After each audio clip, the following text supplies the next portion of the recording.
তো এই যে আমাদের ধন সম্পদ আল্লাহ দেন, দিয়ে ধন চান মন, কেড়ে নিতে কতক্ষণ।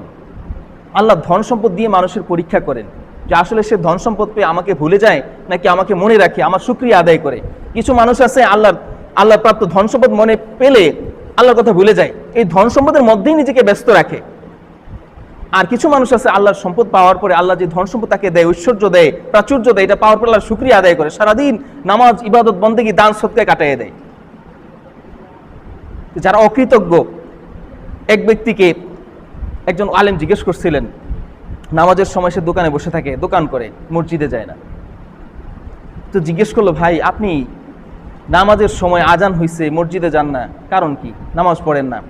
বলছে, ভাই মসজিদে তো যাইতাম, নামাজ পড়ার আমার ইচ্ছা আছে, কিন্তু দোকানে কারে রেখে যাব, দোকানে রাখার মতো লোক নাই, দোকান চুরি হয়ে যেতে পারে, এই জন্য আমার থাকতে হয় দোকানে, নামাজ পড়তে পারি না।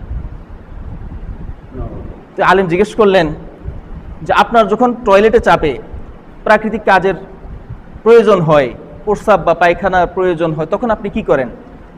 তো বলছে, তখন দোকানটা খোলা রেখে দৌড়াই, আর না হলে দোকানের শাটারটা বন্ধ করে টয়লেটে যাই। তো তিনি বললেন, আপনার টয়লেট চাপার কারণে আপনি দোকান খোলা রেখেও ছুটে যান টয়লেটে, অথচ নামাজের সময় আপনি দোকানটা বন্ধ রেখে যেতে পারেন, সেই সুযোগ আছে, আপনি বন্ধ রেখে যান না, তাইলে কি নামাজ পড়ার চাইতে আপনার টয়লেট করাটা বেশি গুরুত্বপূর্ণ হয়ে গেল? নাউযুবিল্লাহ। যদিও কথাটা একটা ছোট্ট গল্পের মতো মনে হয়, কিন্তু কথাটার মধ্যে অনেক গুরুত্ব আছে। আমাদের দুনিয়ার কাজটা আমাদের কাছে এত প্রাধান্য প্রাপ্ত হয়েছে, এত গুরুত্বপূর্ণ হয়েছে, আখিরাতের কাজটা এটার তুলনায় একেবারেই নগণ্য। আমরা দুনিয়ার কাজও যখন করি, এটার মধ্যে যদি আমার হালাল ব্যবসা থাকে, হালাল বাণিজ্য থাকে, মানুষের খেদমত করার উদ্দেশ্য থাকে, এইটাকেও আল্লাহ রাব্বুল আলামিন সদকা হিসেবে কবুল করেন। আল্লাহর হাবিব সাল্লাল্লাহু আলাইহি ওয়াসাল্লাম বলছেন, আমার স্ত্রী, আমার সন্তান, তাদের জন্য ব্যয় করার জন্য তো আমি সম্পদ অর্জন করি, নাকি টাকা পয়সা কামাই করি কি জন্য? আমি নিজে খাওয়ার জন্য, আমার স্ত্রী, সন্তান, বাবা মা, পরিবারকে চালানোর জন্য। আল্লাহর হাবিব সাল্লাল্লাহু আলাইহি ওয়াসাল্লাম বলেছেন যে কোনো ব্যক্তি তার পরিবারকে ভরণ পোষণের জন্য যে টাকাটা ব্যয় করে, এটাও তার জন্য সদকা হিসেবে লেখা হয়। সুবহানাল্লাহ।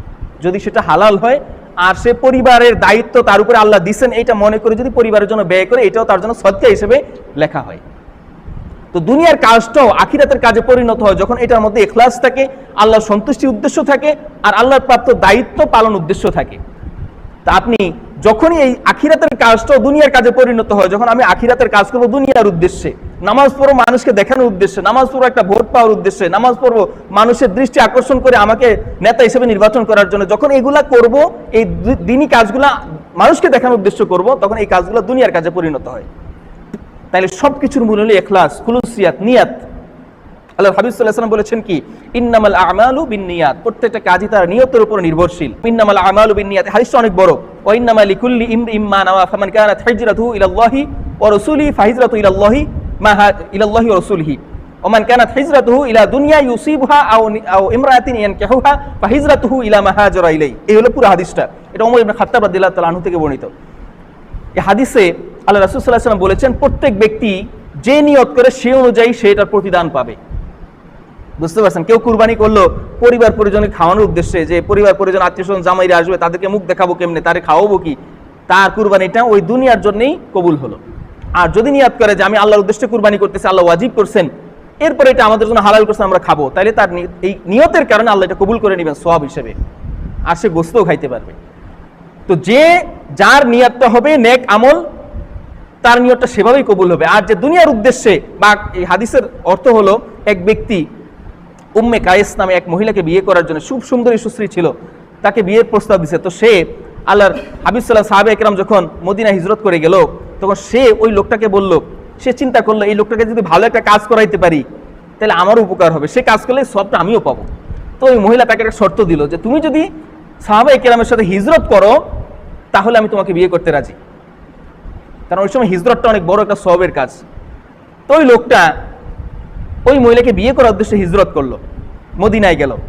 এই ঘটনাটা আল্লাহর হাবিব সাল্লাল্লাহু আলাইহি ওয়াসাল্লামের কাছে যাওয়ার পরে আল্লাহর হাবিব সাল্লাল্লাহু আলাইহি ওয়াসাল্লাম এই হাদিসটা বলেছেন যে যদি প্রত্যেকের প্রতিদান, প্রত্যেকের আমলনামায় তার নিয়ত অনুযায়ী তার প্রতিদান দেওয়া হবে, জাযা দেওয়া হবে।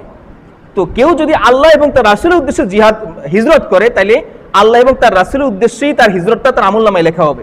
আর কেউ যদি দুনিয়া পাওয়ার উদ্দেশ্যে কোনো মহিলাকে বিয়ের উদ্দেশ্যে হিজরত করে, তার আমলনামা ওইটাই লেখা হবে। নাউযুবিল্লাহ।